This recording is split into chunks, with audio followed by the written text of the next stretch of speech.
Ya está grabando. Todos están entrando aquí. Entonces, la clase pasada vimos el comparativo de las tasas de crecimiento. Agarramos, para calcular las tasas de crecimiento, agarramos el PIB a precios constantes, ¿no? En dólares, ¿no? De todos los países, para hacer algo comparativo.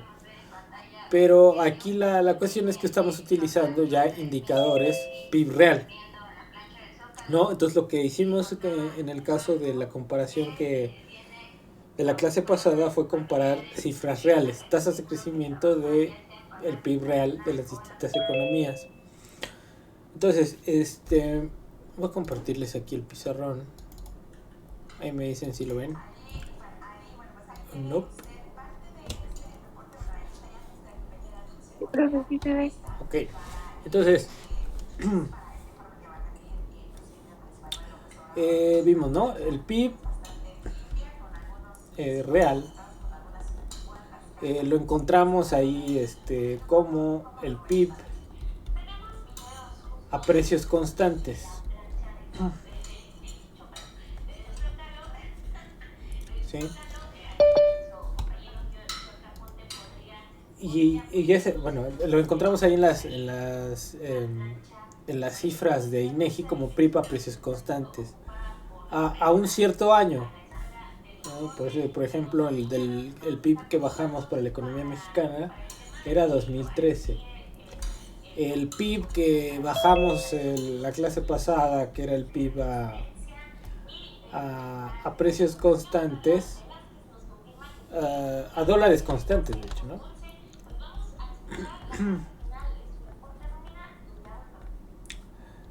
Del 2010, ¿no?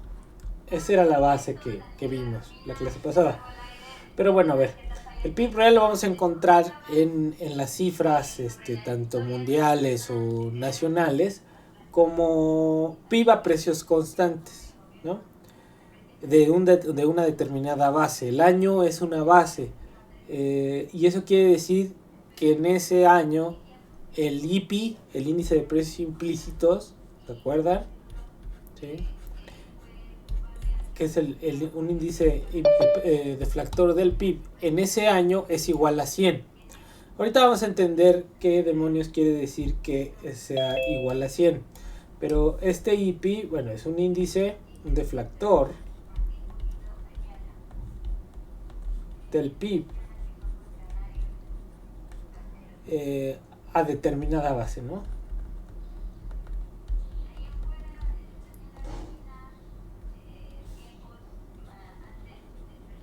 O a determinada año, base, a determinado año base.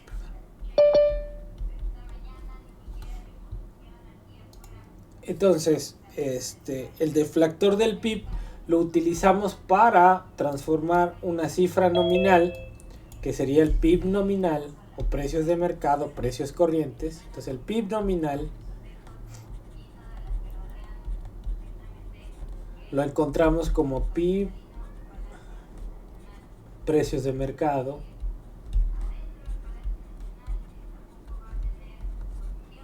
o precios corrientes.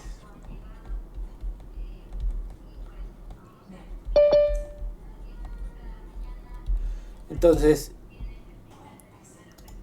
ya si tenemos el PIB nominal y el IPI, podemos conseguir el PIB real, ¿no? Y con eso hemos estado trabajando. El PIB real, entonces dijimos que era una medida de la capacidad productiva del país, ¿no? De la producción real que se está llevando a cabo durante un periodo de tiempo en ese país. Entonces,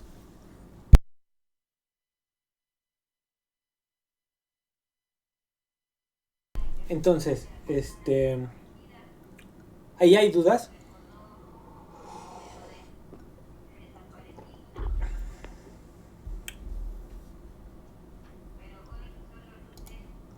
No, profesor. ¿Todo bien? Ok. Entonces, hoy vamos a seguir con este análisis de cifras reales y cifras nominales. ¿Ok?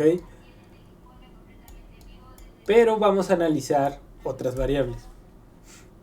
Vamos a analizar el salario mínimo.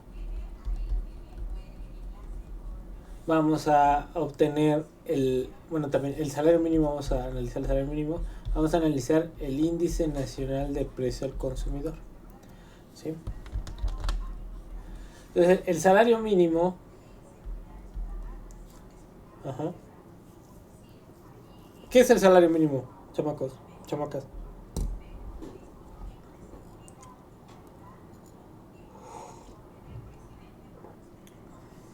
El pago mínimo que se le puede brindar a alguien por sus servicios.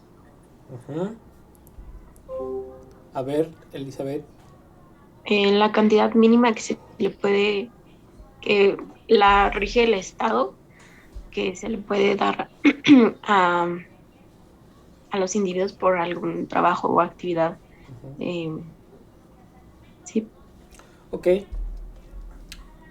A ver, Leslie.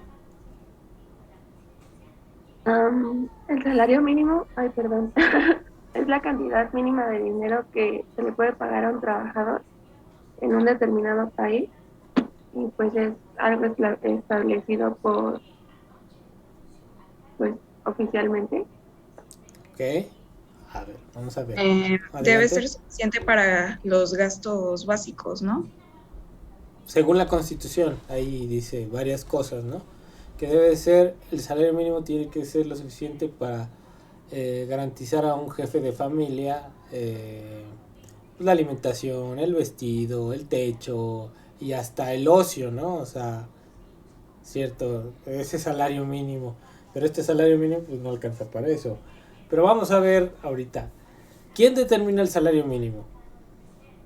A ver, niños.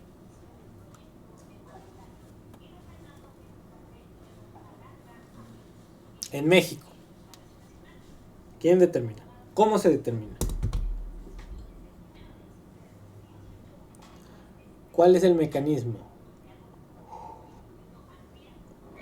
Se tiene que ver el costo de la canasta básica y también los otro tipo de gastos como luz y electricidad, bueno, luz, gas, agua y eso, y basado en eso se establece, ay, no me acuerdo por quién, pero un salario mínimo que se necesita para cubrir esos gastos. Ok. Entonces, el índice nacional de precios, ese es, ahorita vamos a ver qué es el índice. Es una canasta. Es los precios de una canasta de bienes básica, ¿no? La canasta básica.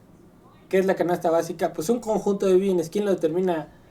Ahí INEGI determinará cuáles son los bienes que están dentro de la canasta. Y ahí puede incluir salud, transporte, incluso el internet, ya el gasto de internet o el gasto en servicios celulares. Podría incluirse en la canasta básica, ¿sí? La alimentación, obviamente, y todo eso. Pero el salario mínimo, si bien considera ese índice nacional de precios, que es digamos, no necesariamente lo considera, lo puede considerar, sí, lo debería de considerar, sí, pero a veces no lo considera y ahorita vamos a ver por qué. El salario mínimo es producto de una negociación política. Entonces aquí, el salario mínimo es el producto de una negociación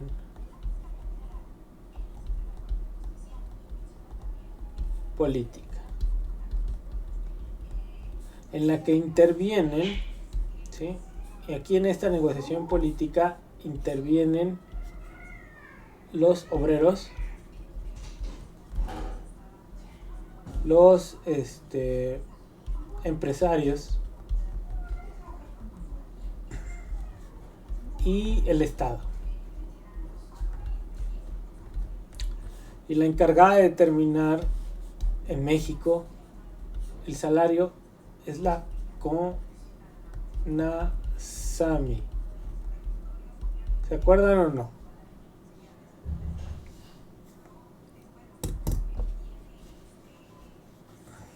¿Qué es la CONASAMI? A ver, niñas.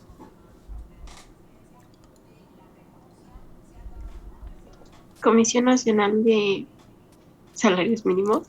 De salarios mínimos, ¿no? Comisión Nacional de Salarios Mínimos. Entonces ahí, estos cuates cada año ahí discuten acerca de cuál va a ser el nivel del salario mínimo para el año que viene.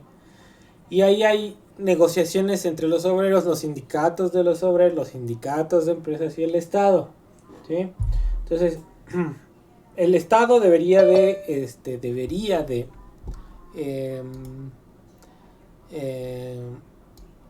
ser como una de las partes que tenga a ver por el bien de los trabajadores. ¿Por qué? Porque en general hay entre los empresarios y los trabajadores se entiende que la parte más débil de la negociación son los obreros, ¿sí? Estamos hablando, por ejemplo, de grandes empresas que son las que dominan los mercados. No quiere decir que, por ejemplo, si tengo una empresita chiquita, los trabajadores, una empresita chiquita donde estoy, digamos, yo soy el dueño y tengo 20 trabajadores, pues igual los trabajadores tienen más fuerza que yo para negociar, ¿no? Pero en el caso normal, una empresa, por ejemplo, como Alsea, ¿sí? ¿Se ubican Alsea o no?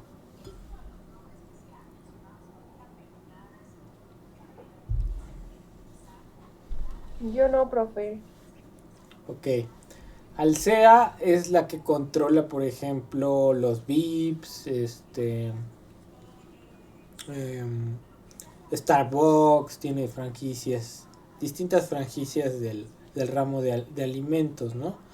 Entonces, estas grandes empresas, pues tienen un poder de negociación muy fuerte, ¿no? Entonces, podrían imponer el salario que más les convenga a ellas para ganar más. Entonces, la lucha siempre es, las empresas quieren pagar menos y los trabajadores quisieran ganar más, ¿no? Entonces ahí tendría que entrar el Estado para dar el equilibrio, ¿no? Y beneficiar, bueno, mantener un equilibrio, ¿no? Pero tratar de beneficiar siempre a la clase más desfavorecida, ¿no? Eso. Entonces ahí hay una negociación. Y bueno, esa negociación históricamente siempre la han ganado los empresarios, ¿no? En general. Desde 80 para acá, el salario ha venido disminuyendo su poder de compra. Hasta antes de la entrada del dictador de Macuspana. Ahorita lo vamos a ver. Entonces, bueno, vamos a revisar esa parte de los salarios. Es importante que tengan esto siempre, que el salario no es una variable que determine el mercado, ¿no? Es una variable que se determina por una cuestión política y una cuestión de equilibrio de las fuerzas entre los interesados en esas contrataciones, en donde se determina el nivel salarial, ¿sí? Entonces, tenemos esos grupos de obreros que se pueden estar organizados o no, ¿sí?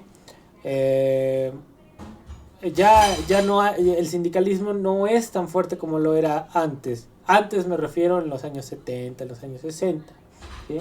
Hay sindicatos que todavía son fuertes, pero el sindicalismo mexicano ya no tiene la fuerza que tenía en los años 60, 70. Los obreros estaban organizados, ahí están los distintos sindicatos, ¿no? Sindicatos de industria, sindicatos de trabajadores. Las empresas también están agrupadas, ¿no? Están agrupadas ahí en sindicatos de industria o en sus organizaciones como el Consejo Mexicano de Negocios, ¿no? Que antes era el Consejo Mexicano de Hombres de Negocios, ¿no? Nótese la cuestión, la connotación patriarcal, ahorita que estamos en esta discusión, ¿no? De lo patriarcal, de lo misógino que es el medio, de lo machista que es el medio, ¿no? Entonces, ahora le cambiaron ya no es el Consejo Mexicano de Hombres de Negocios, ya nada más es el Consejo de negocios, ¿no? Ya para ser incluyentes. Pero bueno, ahí hay organizaciones, ¿no? Está la Coparmex, que es la Confederación de Cámaras de Comercio y de no sé qué, ¿no? Entonces ahí y también están lo de los bancos, todos ahí convergen en esa cosa. Y entonces pues tienen mucho poder, ¿no? Durante los 30 años anteriores a la llegada del dictador de Macuspana, ¿sí? Interpreta ese dictador de Macuspana al presidente actual, tenían mucho poder para influir en la determinación de los salarios. Y los salarios desde 1980 hasta acá, hasta 2019, 2018, venían deteriorándose, ¿no? Año con año. Ahorita vamos a ver que ni siquiera alcanzaban para cubrir la canasta básica, ¿sí? Entonces vamos a agarrar ahí unos datos de la comisión. Vamos a bajar los datos del INPC, que es importante, bueno, definir qué es el INPC, ¿no? Entonces, vamos a definir el INPC. Entonces, hasta aquí, ¿dudas, chamacos? ¿Algún comentario? Lo que sea. ¿Nada?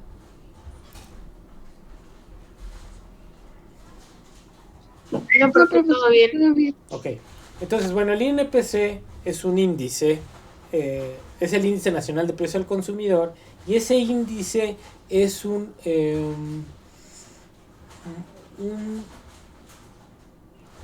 índice que pondera, ¿sí?, el precio de ciertos productos de la canasta básica. Entonces es una suma ponderada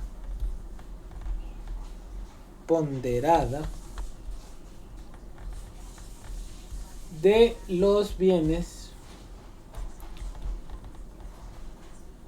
que constituyen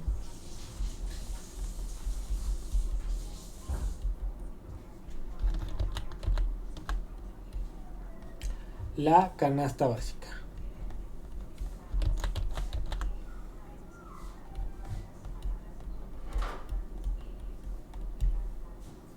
¿Y qué incluyen ese conjunto de bienes? Pues incluye la alimentación, el vestido, el gasto energético, energéticos, pues varios bienes que son necesarios. Por ejemplo, incluso el servicio de internet ya puede estar incluido, y esa canasta se va moviendo en el tiempo, es dinámica. Entonces se va haciendo la revisión de los bienes que están dentro de la canasta y aquellos que se tienen que incorporar, pues por la propia evolución de las necesidades de los consumidores, ¿no? Y cómo van incorporando ciertos bienes ya a su uso cotidiano, y esa cotidianidad pues hace de que sean ya considerados como bienes necesarios, ¿no? O los mínimos que se requieren para vivir, ¿no? Entonces, eso es lo que tenemos ahí, ¿sí? Es una suma ponderada. ¿Por qué? Porque más o menos se agarra, por ejemplo, a ver, las tortillas, ¿no? Pensemos, ¿todos consumimos tortillas? Pues sí, ¿no? La mayoría nos aventamos 1 kilo de tortillas diario, ¿no? Pero bueno, comemos tortillas, ¿no? Será raro el que no coma tortilla. Yo ya no como tortilla porque se me estaban pasando los tamales y ya iba para rebotar, pero bien gacho. Entonces, pero los mexicanos comemos tortilla. Entonces la idea es la siguiente: de ese gasto de mi ingreso que yo tengo, ¿qué porcentaje de mi ingreso destino a ese bien? ¿No?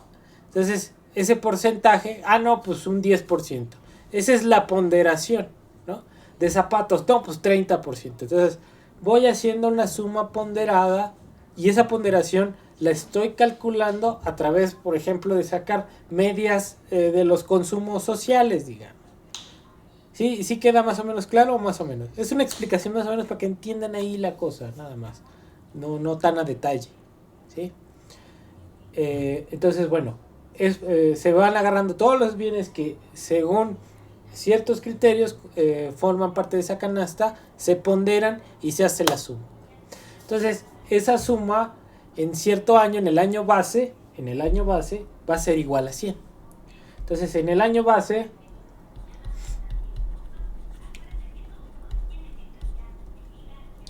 el INPC es igual a 100. ¿Sale? Ahora, con el INPC, que mide ese costo de la vida, ¿no? El INPC, habría que ver cómo está el criterio, ¿no? Si realmente está midiendo el costo de la vida para qué tipo de nivel de ingreso de la población, porque no necesariamente lo que consume la media, ¿sí?, va a ser lo que consuma los deciles de ingreso más bajos, ¿no? Entonces puede estar un poquito sesgada esa medida dependiendo de cuáles sean esos bienes que está considerando dentro de la canasta. Entonces, a lo que voy a decir, bueno, con el índice nacional de precio al consumidor nosotros podemos calcular una variable fundamental para el análisis macroeconómico, que es la inflación. Entonces, la inflación como tal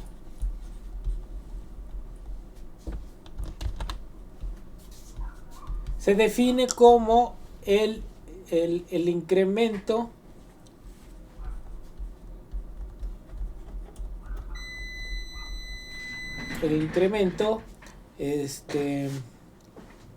acelerado y continuado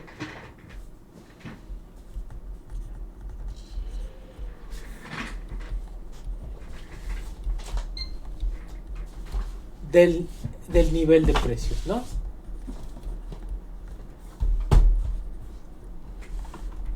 Entonces, cuando ya se habla de un incremento acelerado y continuo del nivel de precios, estamos hablando de inflación. Una inflación preocupante es aquella que está por encima de los 2 dígitos, ¿no? Entonces, ya una inflación, ¿sí entendemos 2 dígitos, chamacos? Sí. Sí. O sea, ya una inflación que esté por encima del 10%, pues ya es algo de preocupación, ¿no? La meta, por ejemplo, del Banco de México, es de 3 más menos, ¿sí? De 3 más menos, no, de 4 más menos, ya yo me estoy yendo muy bajo, de 4 más menos. Entonces puede llegar a 5%, o puede estar en 3, ¿no? Si está en 3, pues ya está chido. Pero que no pase de 5. La inflación para este año, pues, la están calculando en 6%. Pero este año, desde el año pasado, desde 2016, uno de los factores importantes de ese crecimiento de los precios fue el crecimiento de los energéticos, ¿no? Entonces, una de las medidas que ha optado el actual gobierno del dictador de Macuspana, ¿no? No nos olvidemos que es el dictador de Macuspana, por ejemplo, ponerlo del gas bienestar. ¿Para qué? Para evitar que la inflación suba más allá del 6%, ¿no? Porque, repito, ese 6% se debe fundamentalmente a ese crecimiento de los precios de los energéticos. Entonces, para evitar que suba más la inflación, ¿no?, por estos cárteles que se han hecho o estas actividades monopólicas que se han hecho alrededor de la distribución del gas, pues controlar los precios más o menos, ¿no?, para evitar que la inflación se vaya más allá de lo deseado, ¿no? Entonces, el deseo del Banco de México es que la inflación esté 4-5%, pero no más. Entonces ya 6% la que se está estimando para este año ya no es una inflación deseable para el Banco de México.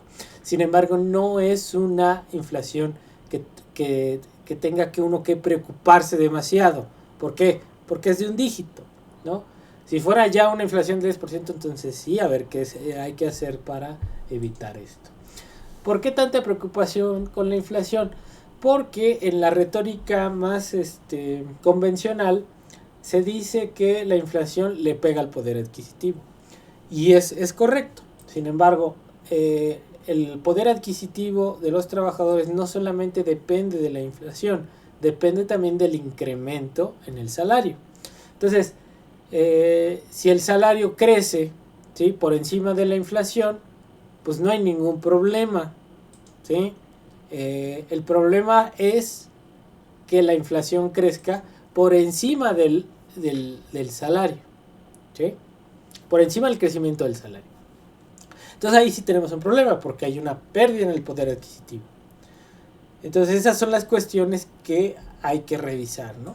Ahora, también el incremento de la inflación no solo perjudica a la gente que gana salarios, perjudica a los grandes capitales. ¿Por qué? Porque un incremento en la tasa de inflación lo que hace es disminuir los rendimientos reales en términos de intereses, por ejemplo, ¿no? Imagínense que yo saco una hipoteca o saco un coche a crédito, ¿no? Entonces, me ponen una tasa, digamos que ahorita una tasa del 9%. Yo tengo que pagar 9% al año sobre ese crédito que saqué. Sin embargo, si la inflación crece, digamos, al 8%, los banqueros están ganando nada más un 1%, porque en términos reales yo tengo que restar siempre la tasa de interés menos la tasa de inflación. Entonces hay una pérdida para los financieros también, ¿sí?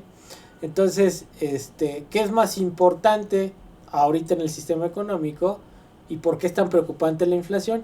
Preocupa más por la pérdida que tengan los grandes financieros que por la pérdida que tenga el poder de compra de la población en general. Sin embargo, en la retórica convencional siempre manifiestan que el control de la inflación es en favor de las clases más desfavorecidas, ¿no? Sea como sea, es importante mantener una inflación más o menos estable, ¿sí? Y por ende que esté por debajo de los 2 dígitos. Eso es importante. ¿Hasta aquí alguna duda? Ya vamos a pasar a hacer cosas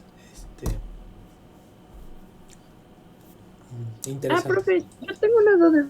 Mándeme. No escuché lo que seguía después de la frase de que el poder adquisitivo de los trabajadores no solo depende de la inflación. ¿De qué más dijo que dependía? De la tasa de crecimiento del salario, de su salario, ¿no? O sea, si crece más el salario en tasa que la tasa de inflación, y ahorita lo vamos a ver, no hay problema. El problema es cuando no crece el salario y crecen los precios. Ahí sí hay problema, ¿no? Entonces, cuando en la retórica convencional hablan de que lo importante es controlar la inflación, sí, una parte es importante, pero también la otra es subir el salario, ¿sí? Si el salario no sube, aunque tengas una inflación, perdón, una inflación baja, pues entonces va a haber una pérdida en el poder adquisitivo. Y ahorita lo vamos a ver, ¿eh? Ahorita lo vamos a ver. No sé si quedó claro ahí más o menos, Andrea. Sí, profe, muchas gracias. Ok, entonces vamos a ver el ejercicio, vamos a ejercicios. Voy a dejar de... Profe, una duda. Mándeme. Pero si sube el salario, ¿o no subirían todos los precios? Ahí vamos a ver, también podemos ahí ver. A ver, vamos a explicar eso primero, antes de pasar a lo otro. Ahí hay una clave, Jimena. Por ejemplo,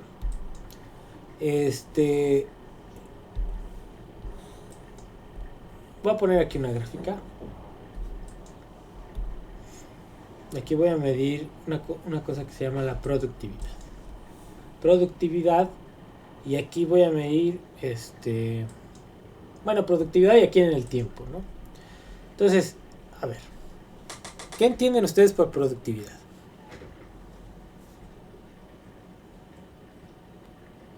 Sería el nivel de eficiencia que se tiene en algún ámbito. Por ejemplo, a ver, vamos a ver, vamos a llevarlo a un caso bien concreto. La producción de refrescos, ¿sí? ¿Qué implicaría productividad en la producción de refrescos?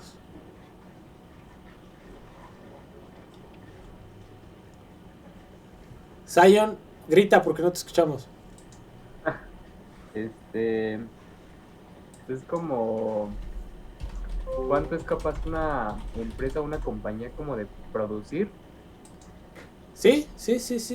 Con los recursos disponibles, ¿cuánto es capaz de producir? Eso está perfecto. Eso sería la productividad. Entonces, cuando incrementa la productividad quiere decir que estás produciendo más con los recursos que tienes, ¿no? Entonces ahí, y bueno, vuelvo a la pregunta de Jimena. Yo puedo tener una productividad creciente. O sea, que crece la productividad. ¿Sí? Ok. Entonces, la teoría, en términos teóricos, esa productividad implica producción, implica ventas, ¿sí? Implica ingresos, ¿sí? Entonces, si crece la productividad, crece los ingresos, ¿sí? Ok. La pregunta es la siguiente, ¿no? ¿Cómo se reparte esa productividad? ¿Sí? Entonces esa productividad se tiene que repartir entre el capitalista y el trabajador. ¿Sí? Entonces, esas ganancias de productividad pueden dividirse una parte, por ejemplo, imagínense que yo pago un salario de tanto y lo fijo. Entonces aquí hay un nivel salarial y lo fijo. Esto es fijo. Entonces, este pago va para los trabajadores. Pero este diferencial, ¿para quién va? Para el capitalista. Para el capitalista. Ok. Entonces ahí, Jimena, fíjate. ¿Cuándo sería inflacionario? ¿Cuándo sería inflacionario el salario?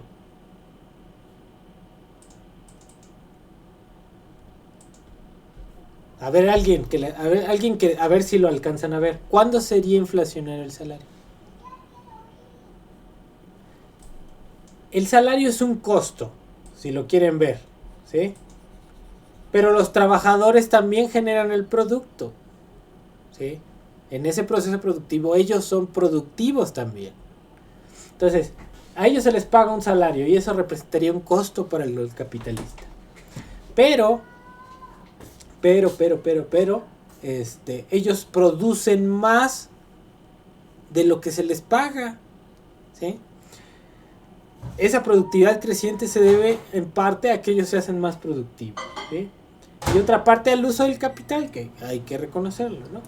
Pero mientras esto, que es un costo, esté por debajo de la productividad, no tiene por qué haber un crecimiento de los precios. ¿Por qué? Porque las empresas tienen un margen suficiente para esos costos, ¿no? ¿Cuándo sería inflacionario? Cuando el salario estuviera por encima de la productividad. O sea, esto implicaría que este nivel de salario subiera por acá y que estuviera yo por aquí. Entonces, en esta parte, los empresarios estarían perdiendo porque su costo es mayor que lo que están ganando en términos de productividad. Y para evitar perder, tendrían que subir el precio. ¿Me explico? Pero es cuando el salario esté por encima de la productividad.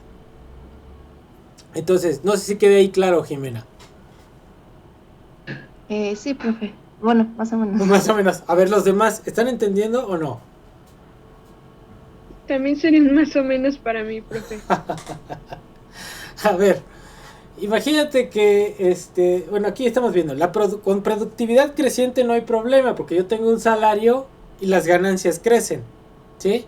El problema fuera que mi productividad estuviera por debajo del salario. Entonces, una empresa que está con costos crecientes, en términos como lo estoy planteando, pues tiene que subir el precio para sobrevivir, ¿sí? Porque su costo es mayor que sus ingresos. Entonces, esto es difícil que esta situación se presente. Difícil, ¿no? Solamente en unas situaciones así de crisis, rarísimas que llegara a pasar esto. En general, siempre la productividad está por encima del salario. Siempre. Históricamente, la productividad ha estado por encima del salario. Entonces, una situación normal es que los empresarios dicen, ay, es que si sube el salario, pues van a subir los precios, porque... A ver, adelante, Jimena.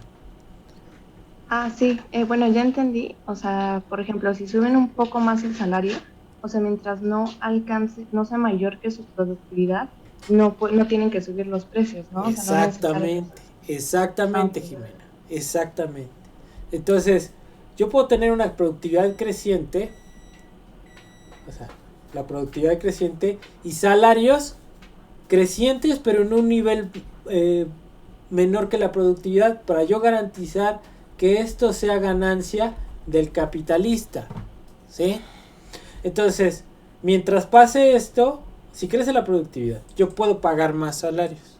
Pero ¿qué puede pasar? Que los capitalistas decidan fijar el salario en un nivel para que a medida que aumente la productividad, ellos ganen más, ¿sí? Y los salarios sin aumentar. Lo que ha pasado en México,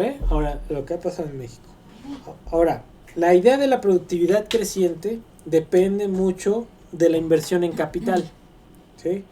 Y esa inversión en capital, ¿de quién depende? Pues fundamentalmente de los capitalistas, ¿sí? Entonces, si ellos no invierten en capital, no va a haber incremento en productividad. Y lo que ha pasado en México es lo siguiente, que desde 1980 para acá, la productividad ha estado así, fíjense.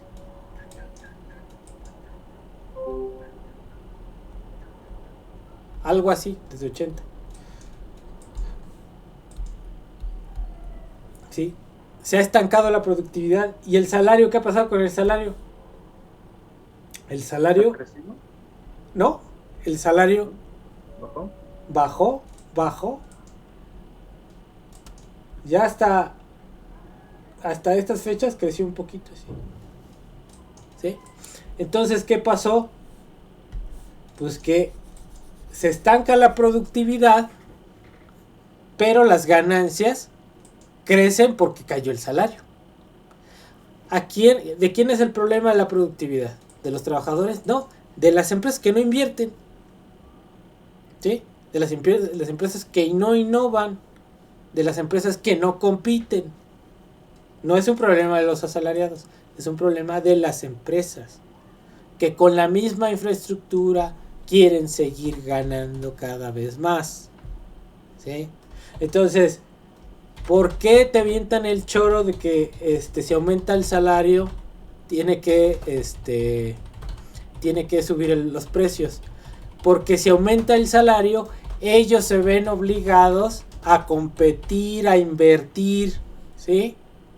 Y a ellos no les gusta la competencia, ¿sí? No les gusta estar gastando más. Ellos quieren estar ganando más con lo que tienen.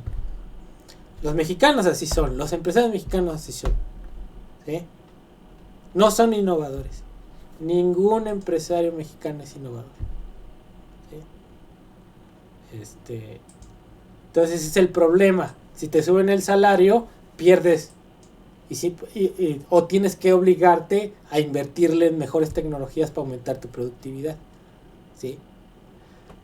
Pero eso implica que tienes que competir más, porque si aumentas la productividad vas a vender más.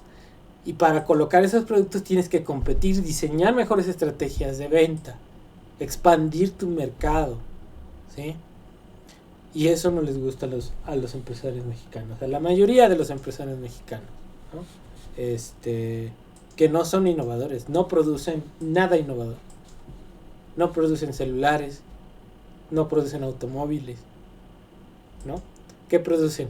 Están en las mineras, producen pan, producen cemento, ¿no?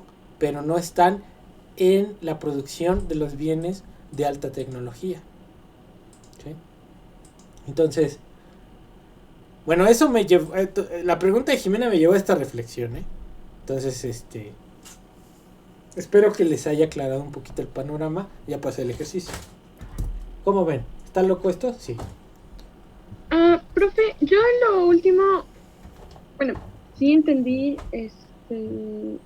acerca de que la productividad creciente depende, a ver, de tres cosas, que es inversión en capital, innovación y competencia entre empresas.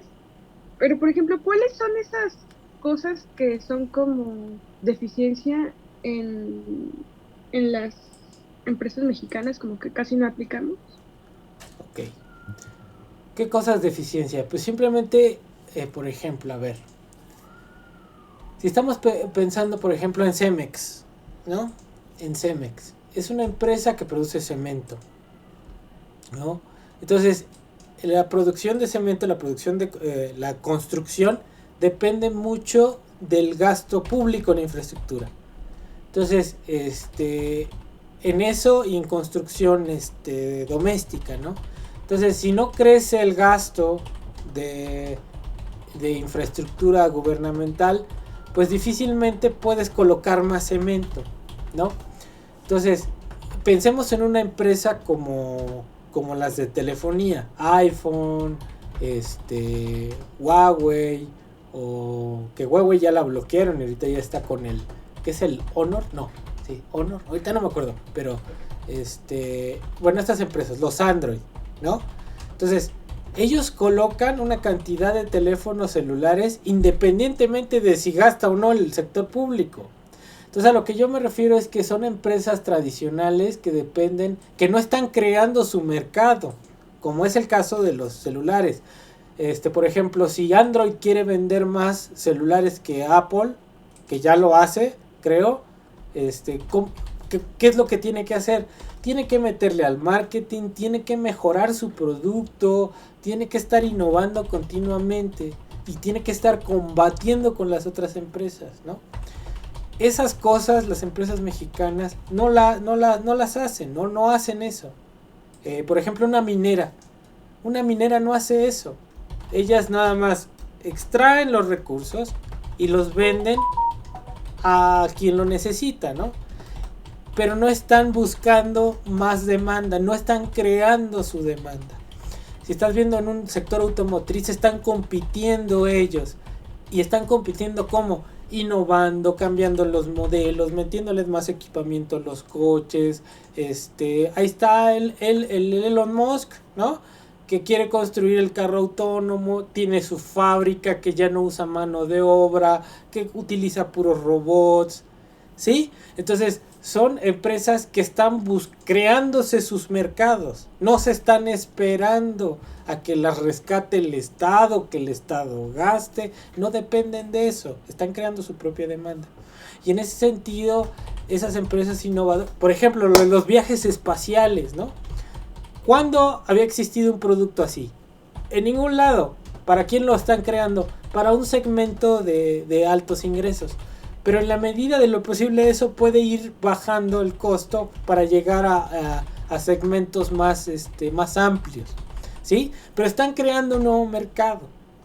¿Y cómo lo están haciendo? Innovando, ¿sí? Los mexicanos, empresas mexicanas, no hacen eso.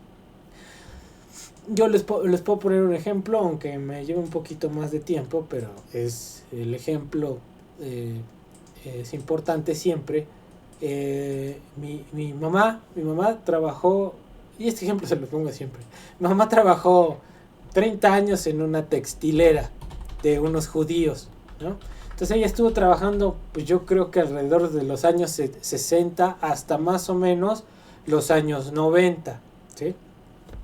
En esos años la empresa sufrió transformaciones, pero por ejemplo, yo llegué una vez a ir a la fábrica, a ver los telares, y en los 90, 80, 80 y tantos por ahí, así casi llegando a los 90. Entonces pues yo era un chamacón, ¿no?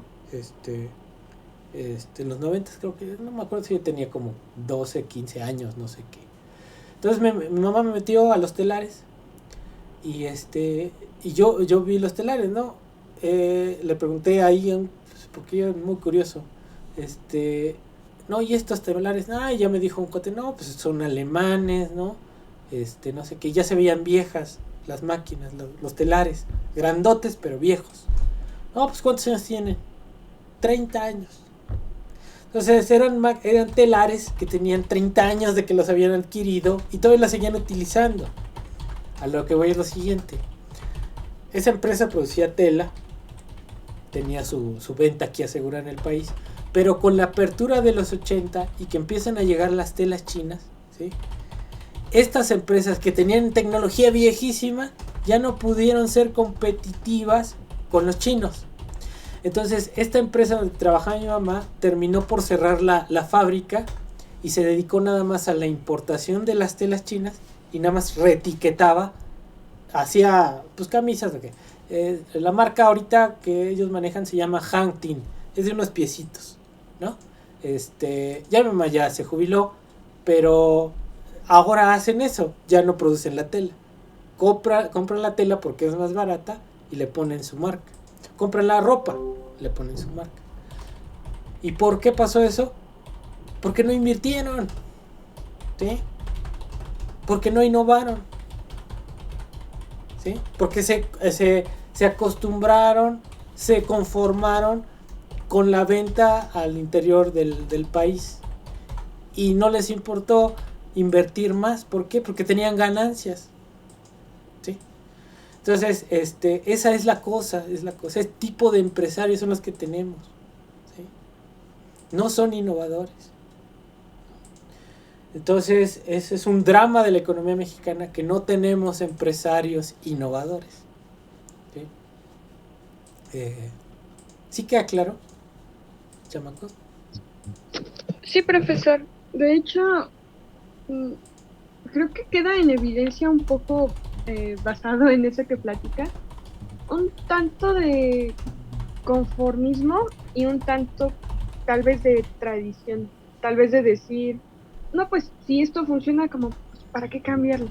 Como el no arriesgarse a estos cambios, pues provoca cierres no solo en empresas grandes, sino pequeñas, de todo tipo, finalmente. Sí, como lo comentas, Andrea, al final un empresario, fíjense, la característica de un empresario es que debe de ser arriesgarse, ¿sí? Si no, no es empresario. Ahí Schumpeter define al empresario como el innovador, pero el innovador es que, lo define como aquel hombre o mujer de negocios que se avienta al abismo, ¿no? O sea, se avienta creyendo en un proyecto cuando igual a los demás no les garantizan nada, ¿no? Eso hacen los innovadores. Los empresarios mexicanos no son innovadores, dependen mucho de lo que haga el sector público, ¿sí? Entonces, cuando ha pasado, por ejemplo, la privatización, pues teníamos Telmex, que era una empresa pública, y esa empresa pues nada más le cambiaron el nombre Slim, y Slim fue en algún momento el hombre más rico del mundo, con una empresa que ya estaba hecha, con una infraestructura que ya estaba hecha. Entonces, ¿qué ha innovado el señor Slim?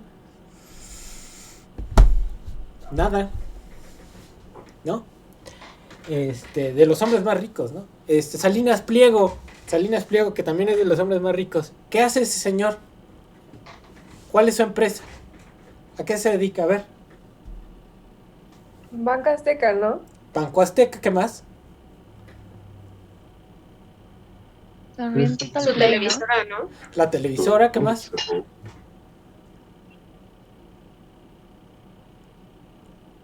No sé si sea dueño o tiene acciones, pero en Electra, ¿no?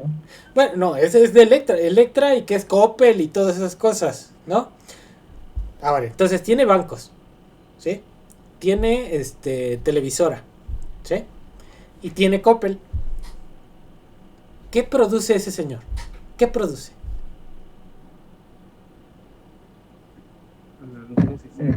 Realmente no está innovando, simplemente yo digo que de su ganancia es a partir de los intereses que pueda sacarle a la gente, ¿no? Sí. Sí, pero, a ver, ¿qué produce? No produce nada. Más allá de las, A ver, TV Azteca, ¿qué es? Es una concesión pública. ¿Sí? Es una concesión pública. O sea, el servicio que da es debido a una concesión pública. Los bancos es una concesión pública. Lo de Coppel y todo eso, ¿qué es lo que produce él? Nada. Revende cosas que alguien produce. ¿Sí? Revende ahí teléfonos, revende esto, revende, ¿no? Él empezó, ¿se acuerdan de Salinas y Rocha?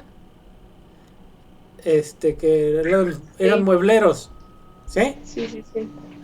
No, pues ya ni siquiera muebles produce, no. Ya, los compra y los vende. Entonces, no son empresarios, no están produciendo nada, viven de cosas que dependen del gobierno. Una concesión pública a la televisión, una concesión, y son televisiones que van directito a la basura ya con las nuevas plataformas. Bueno, yo ya no veo esas porquerías, ustedes a lo mejor tampoco, o alguien habrá ver algún noticiero de esas cosas, pero yo no veo ninguna porquería de esas, ¿no? Los contenidos son basura, ¿sí? Eso es lo que ellos producen. Y no son competitivos. ¿Por qué? Porque ya las nuevas plataformas los van a tronar. ¿Sí? No son competitivos, no producen algo de calidad. No producen nada. Viven de las concesiones públicas. Es como aquel que vive del segundo piso. Eso es una concesión pública. ¿Sí? Gana nada más porque el gobierno le permitió tener la concesión del segundo piso. Pero hay una parte que hizo el dictador de Macuspana, que es de Agrapa, ¿no? Entonces, vean ahí las cosas. Ese tipo de empresarios tenemos, ¿sí? Las mineras viven de la explotación de los recursos naturales que tendrían que ser de todos, ¿sí? Ahí está la Ancira, que ya ni siquiera va a pagar lo que le debe, ¿no? Son una bola de rateros, déjenme decirles. Y son... no producen nada. Y ese es el drama de la economía mexicana.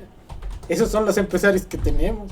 Y esos son los empresarios que no quieren el cambio. Esos son los empresarios que no quieren pagar impuestos. ¿Sí? Entonces, pues sí. Está de la fregada. ¿Cómo ven? Y este comentario es por culpa de Jimena, ¿eh? Ella nos llevó a este comentario. ¿Sale? Entonces, pero sí están agarrando la onda o hay más o menos.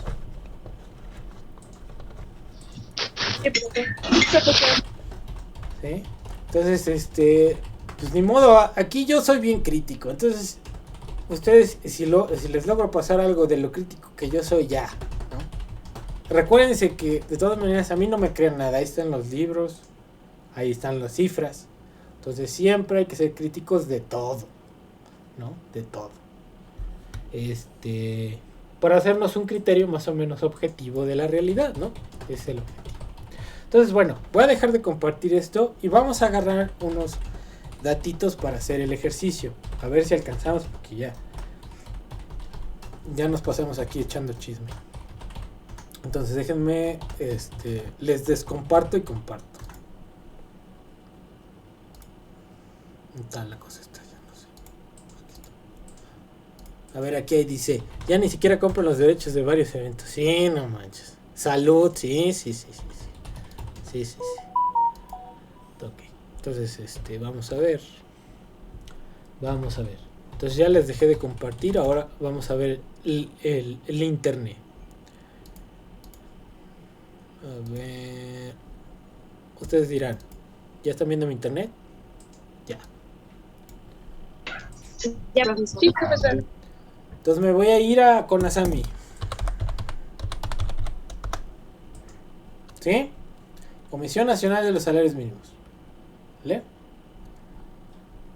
Entonces aquí yo me voy hasta el final. Y aquí están los datos. Datos abiertos. Salarios mínimos generales, proporcionales. Grado 18 de enero, ¿no? Salarios mínimos generales. A ver, aquí me meto. Es que hay unas que no, luego no abre bien esta cosa. A ver, voy a ver si lo puedo descargar. Es que no me está descargando, no sé por qué, pero bueno, a ver, vamos a ver, aquí hay datos. Informe, salario mínimo, informes mensuales. Fíjense aquí. Informes mensuales sobre el... No, esto no. Informes del salario. Prensa, salarios mínimos. Tabla. Ahí está. Entonces fíjense aquí. Aquí tengo la tabla de los salarios mínimos. ¿Sí? Y viene los salarios mínimos desde el 92 hasta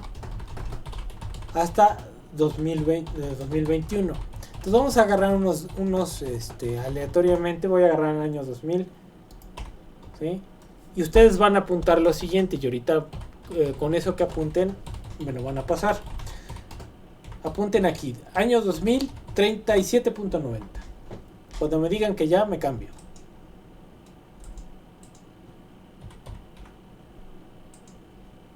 Ya, profesor.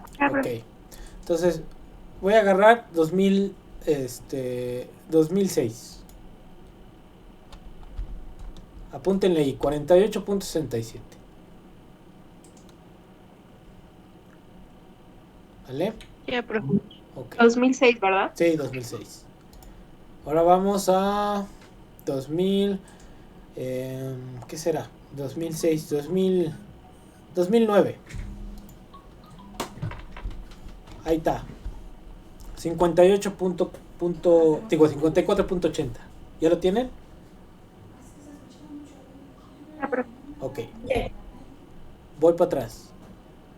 Ahora me voy al 12.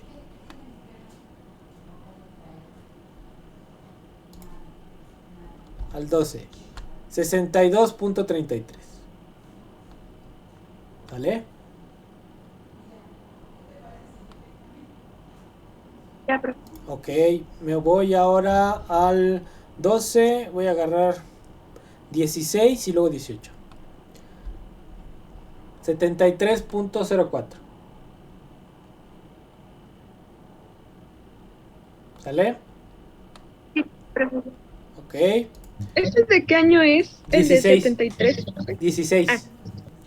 Ahora voy a agarrar 18 y voy a agarrar los últimos 3. ¿Sale? Los apuntan, ahí les va. 88.36. ¿Sale? 88 punto qué, perdón. 36. ¿Sale? Ya, profesor. Bien. Ahora vamos a agarrar 19, 20 y 21. 19. Nada, van a agarrar el resto del país porque sabemos que ahora ya hay dos zonas. Agarren 120, 70. Ah, no, pero no, espérense. Aquí está, a ver. Es que ahora que ya sé. El general en 2019. 102.68. ¿Vale? Ya, profesor. Ok. Vamos al 20. Y es el resto del país. El del 20. 123.22.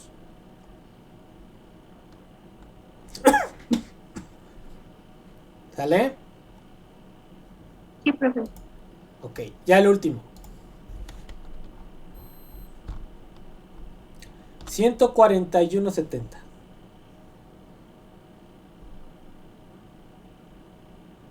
¿Sale? Ya, profesor. Ok. Ok, entonces ya tienen los salarios. Ahora vamos a hacer un ejercicio. Ahí apúntenlos bien, no los vayan a borrar. Porque de ahí depende todo el ejercicio.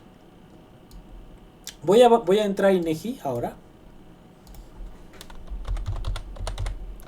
Y vamos a sacar el INPC. ¿Sí? Entonces, me voy a ir a datos.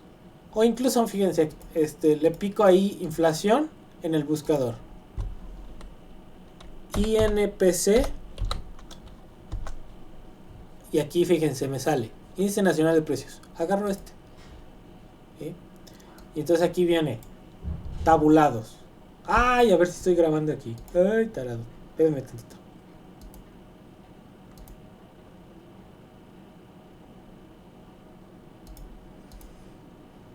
Porque, espérenme tantito. Es que no estoy grabando aquí lo que estamos viendo en internet. Necesito que lo vean.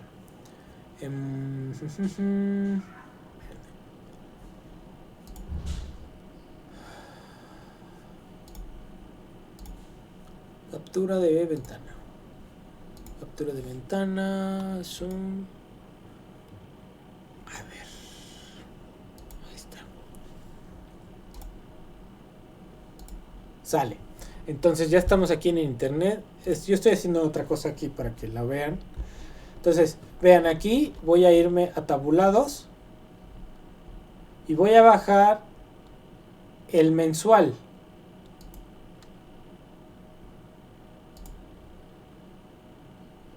¿Sí? Le voy a dar aquí. Ahora fíjense, les explico esto. El índice de precios al consumidor se divide en dos componentes, subyacente y no subyacente. En el subyacente lo que se ven son mercancías que no son tan volátiles. Ahorita les explico lo que es volátil, lo que es no. Y en el no subyacente, el precio de las mercancías cuyos precios son muy volátiles, como son los de los productos agropecuarios y el de los energéticos. ¿Sí? Entonces, nosotros vamos a trabajar con el general porque es el que nos importa, pero el índice nacional de precios se divide en esos dos rubros, subyacente y no subyacente. ¿Sí? Ok, voy a bajar en Excel. Profe, ¿puede repetirlo? ¿En el subyacente son las mercancías no volátiles? Sí, cuyo precio no es tan volátil, ¿no? Podríamos ahí resumir ciertos bienes y servicios industrializados, digamos. Y en la parte de los volátiles, como son bienes que son de industrias primarias, ¿no? Por ejemplo, extracción de ciertas cosas, como los combustibles, como la agricultura, ¿no? Que es una industria primaria. Si bien la extracción de combustibles también puede ser, es primaria, ¿no? Aunque requiere cierta capital, también es una industria primaria. Entonces voy a bajar aquí, fíjense, le voy a poner a más de 2000 para acá. Y ahorita yo creo que no vamos a alcanzar a hacer todo el ejercicio, pero lo que alcancemos está bien. Entonces lo voy a bajar. ¿Sí? Ya lo bajé y ahorita les voy a compartir el Excel para que lo vean. Y vamos a trabajar en el Excel. Ok. Entonces voy a habilitar la edición. Y ahorita les comparto mi Excel. Me dicen cuando lo vean, por favor.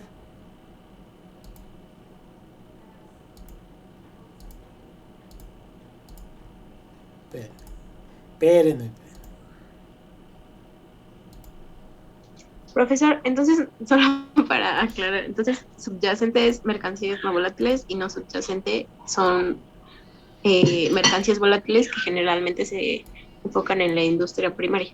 Sí, pero pónganle ahí precios de las mercancías. No es las mercancías. Los precios son los volátiles, ¿no? Ok. Entonces son los precios. Ya está. Entonces, bueno, ahí vamos viendo.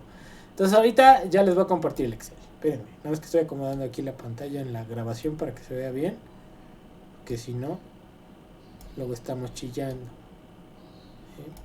Ok, ya la acomodé, entonces me voy con ustedes. Denme chanzón. ¿Dónde están ustedes?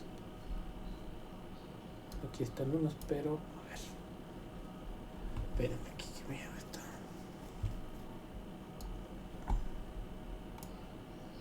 ¿Dónde están ustedes que no los veo? Ah, acá está. Ya, voy a compartir el Excel. Me dicen cuando lo vean. Ahora el Excel. ¿Ahí están viendo? Ya, sí. ¿Siguen viendo? Sí. Ok, sí. Fíjense. Entonces yo me voy a concentrar en esta columna porque los demás ya son los subyacentes y las subdivisiones de los distintos de bienes. Este es el general. Entonces voy a copiar el general y la fecha.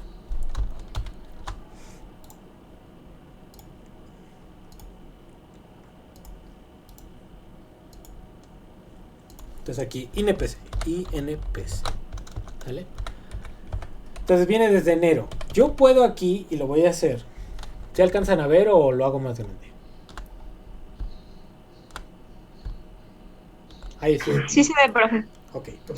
Entonces, yo puedo calcular aquí un dato de inflación anualizada, por ejemplo. Si yo quisiera saber cuál es la inflación, ahora vamos a ver de los últimos datos. Ahí está abajo. Ahí estamos en 21. ¿Cuánto ha sido la inflación de julio del 21 al julio del 20? ¿Sí? Entonces, aquí lo que voy a hacer es la tasa de inflación.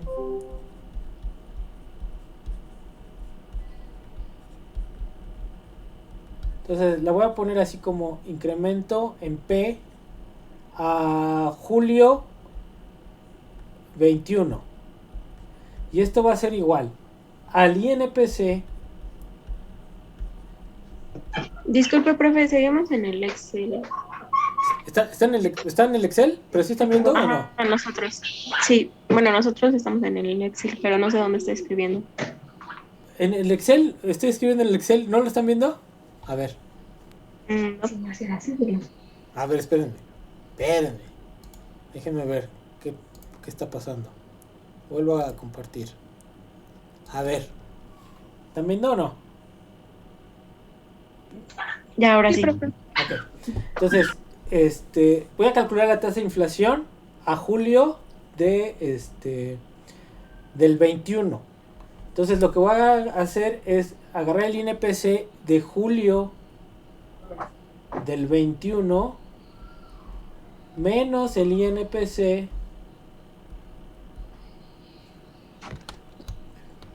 Espérenme.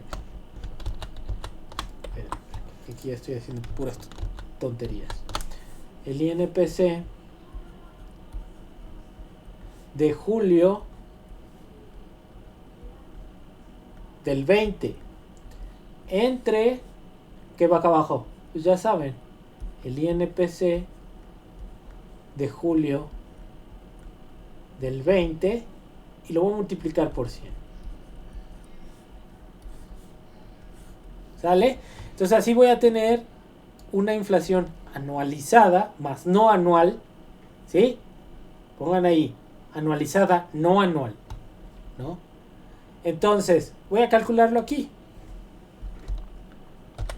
Entonces va a ser julio del 21, perdón, menos julio del 21. No, al revés. Julio del 21 menos julio del 20. Pongo mi paréntesis.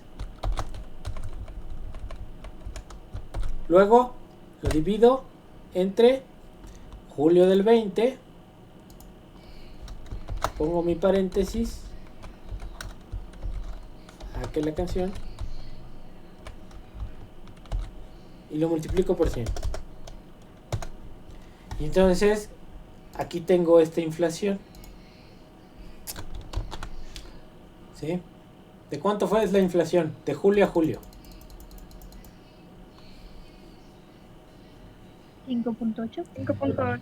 Del 5.8%. La meta del Banco Central es de 4% más menos, ¿no? Entonces, yo estaría ya por encima, porque lo máximo sería el 5%. Entonces, estoy por encima de la meta del Banco de México en 0.8, ¿sí? Entonces, por eso es importante ahí hacer algo.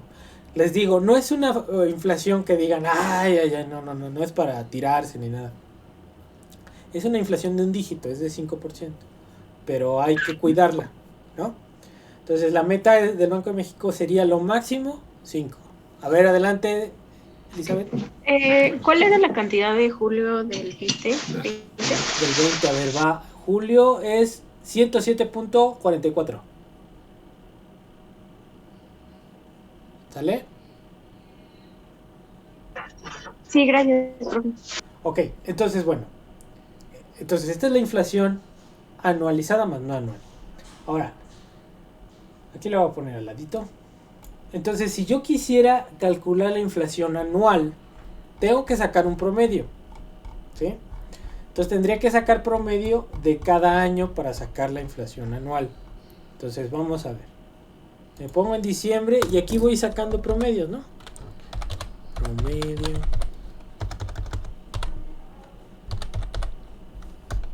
Y entonces voy a agarrar así.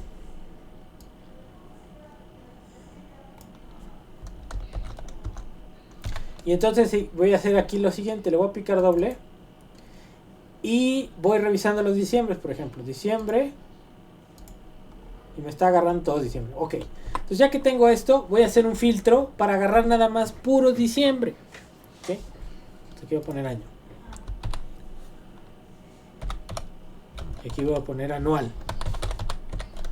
Y aquí voy a poner un filtro, donde sea. ¿Sí? Y voy a agarrar puros diciembres. Me voy a diciembre. Aquí están todos los diciembres. Diciembre, diciembre, diciembre, diciembre. Diciembre, diciembre, diciembre, diciembre, diciembre, diciembre. Diciembre, diciembre, diciembre, diciembre, diciembre, diciembre. Diciembre, diciembre, diciembre, diciembre. 20. Ahí está. Ahí tengo. Entonces voy a agarrar estos, que son todos los diciembres. Los voy a copiar, los voy a llevar a otro lado. Y esta ya va a ser mi índice de precios anual. Entonces ya es INPC anual. Y aquí 2000,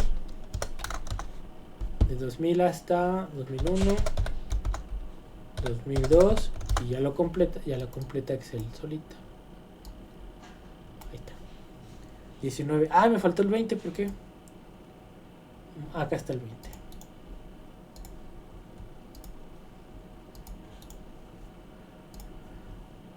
¿Sale, niños?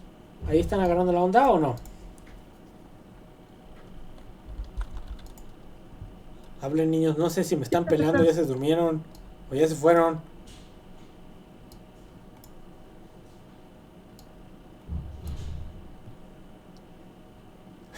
No, profe, todo bien. Sí, Profe, entonces fue el promedio de los 12 meses. De los 12 meses, ¿no? Ah, el promedio de todo de Sí. los 12 meses. Sí. O sea, Ok. en cada diciembre yo agarraba todos los 12 y ya sacaba el promedio de esos 12. Es el promedio de todas las IPC de todo el año. Ahora fíjense. Acuérdense que yo bajé base 18. Aquí está.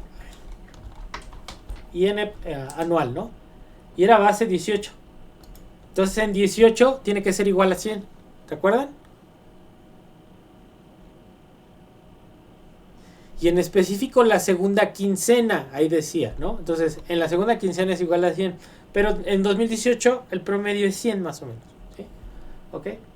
Entonces ahí está el índice. Ahora, los salarios. Salario nominal.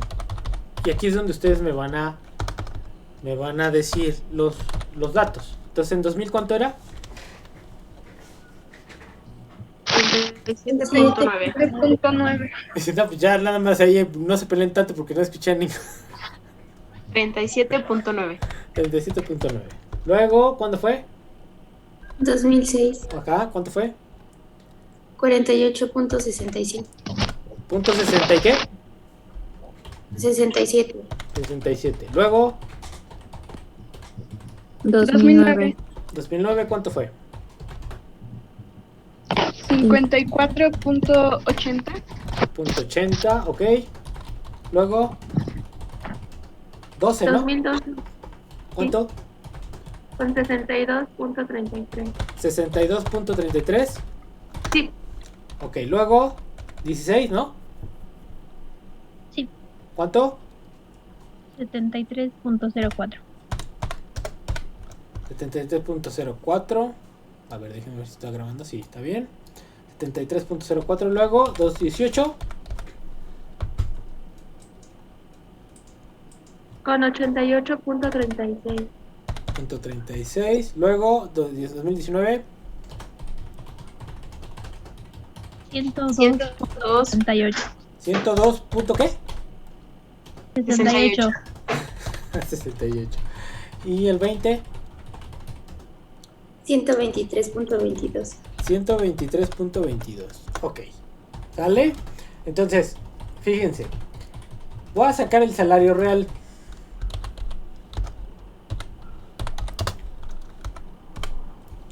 Entonces, una cosa es nominal, ¿no? Salario real. Entonces, nominal viene de nómina. Entonces, el salario que te viene en tu cheque, ¿no? Te pago 100 pesos. Eso es nominal.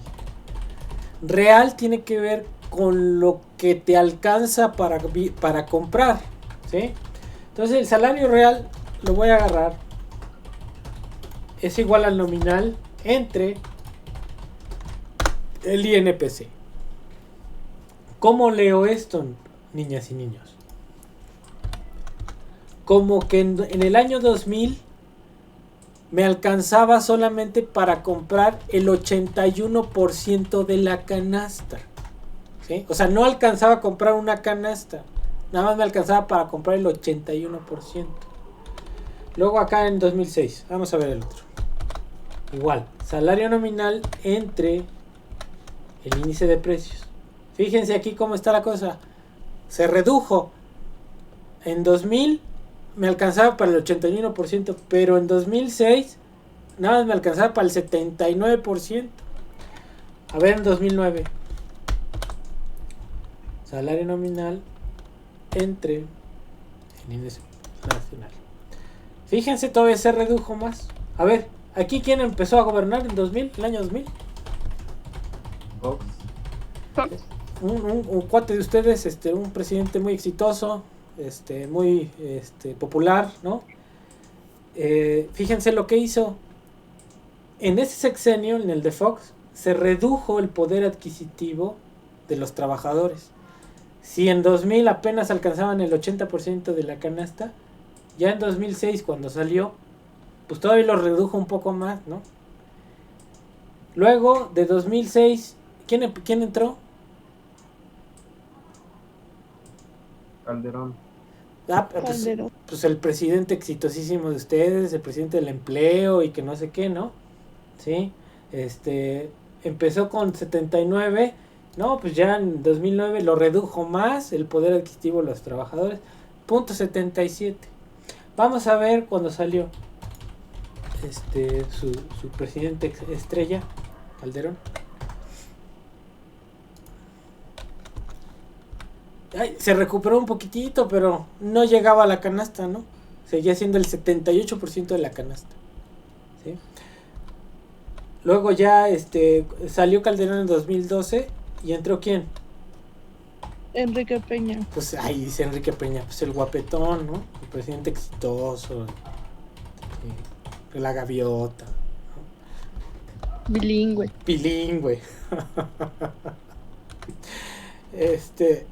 Entre de acá. Se empezó a recuperar, pero no llegaba a la canasta, ¿no? Vamos a ver, 2018. Ahí salió, ¿no? El guapetón.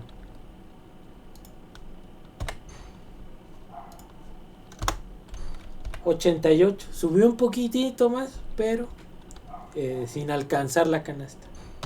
Luego con el dictador de Macuspana ya. A ver cómo le fue a los trabajadores. Ay, ya estaba rasguñando 2019, el 98. Pero ya acá en 2020 llegó a 1.14. Ya en 2020 la gente puede comprar la canasta completa más un 14% más. ¿Sí? ¿Cómo ven? ¿Cómo ven el asunto? Está duro el dictador, ¿verdad?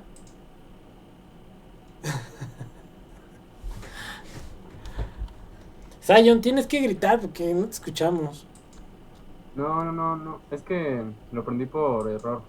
Ah, por error. Pues debería de ser intencionado. Pues, ¿cómo por error?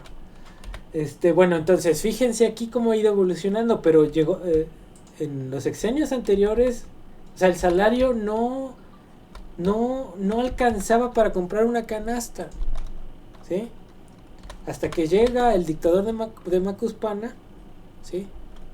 A subir el salario, y hasta apenas 2020 alcanza para comprar la canasta y un pedacito más, ¿no?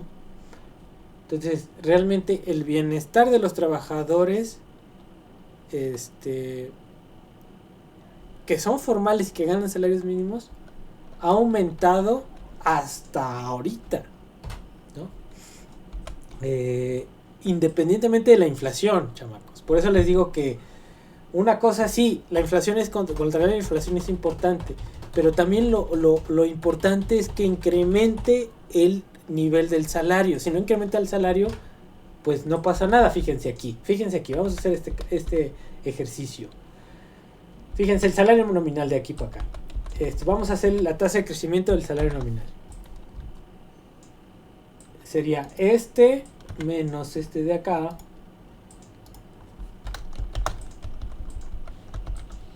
entre de aquí por 100. Me falta el por 100. Por 100. ¿Sí? Entonces, fíjense, de aquí para acá, de 2000 a 2016, el salario nominal creció en 28.4%, ¿ok?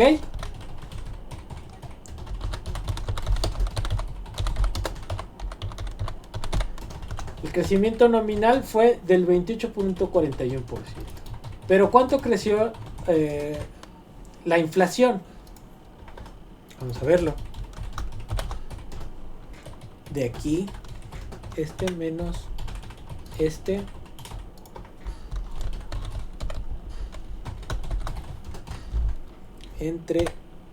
de arriba por 100. La fórmula que ya sabemos todos.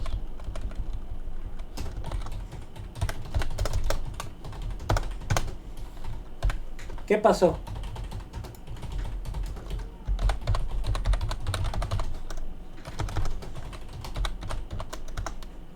¿Qué se observa, niños?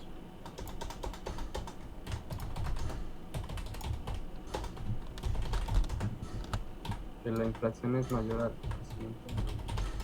Sí, entonces, eso es lo que yo les digo. O sea, la inflación, si yo voy calculando año con año, voy a ver que la inflación no estuvo alta en términos anuales, ¿no? Pero, por ejemplo, cuando yo comparo lo que creció en esos 6 años, la tasa de salario nominal y la inflación, yo lo que estoy viendo es que la inflación creció mucho más que los salarios. Entonces, fíjense, si yo calculo aquí la inflación anual, aquí lo voy a calcular.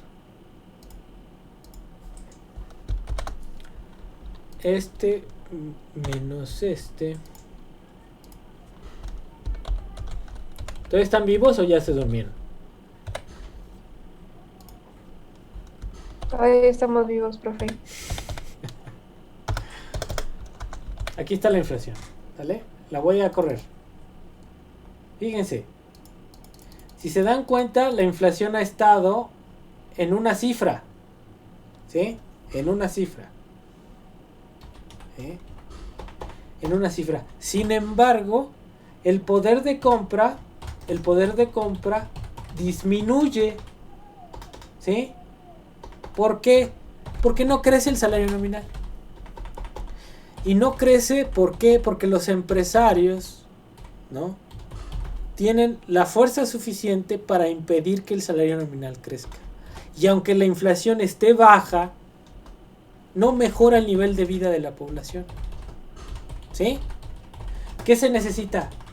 Sí, que se controle la inflación, pero hay que subir el salario, ¿no? Entonces, bueno, ahí está la cosa. La próxima clase seguimos con otro ejercicio de esto. No sé si quedan dudas aquí ya para cerrar la clase. Sí, profe, ¿cómo fue que sacó la inflación? La inflación, ¿pero cuál? ¿Esta de aquí? La de C. Ajá, ambas. Esta, igual, acuérdate que es la tasa de crecimiento de la inflación. Yo la calculo. Ah, pues aquí están. La calculo con la fórmula que hemos hecho. O sea, es. Aquí lo pongo. Por ejemplo. Voy a sacar la inflación. La inflación de 2001. ¿No? 2001.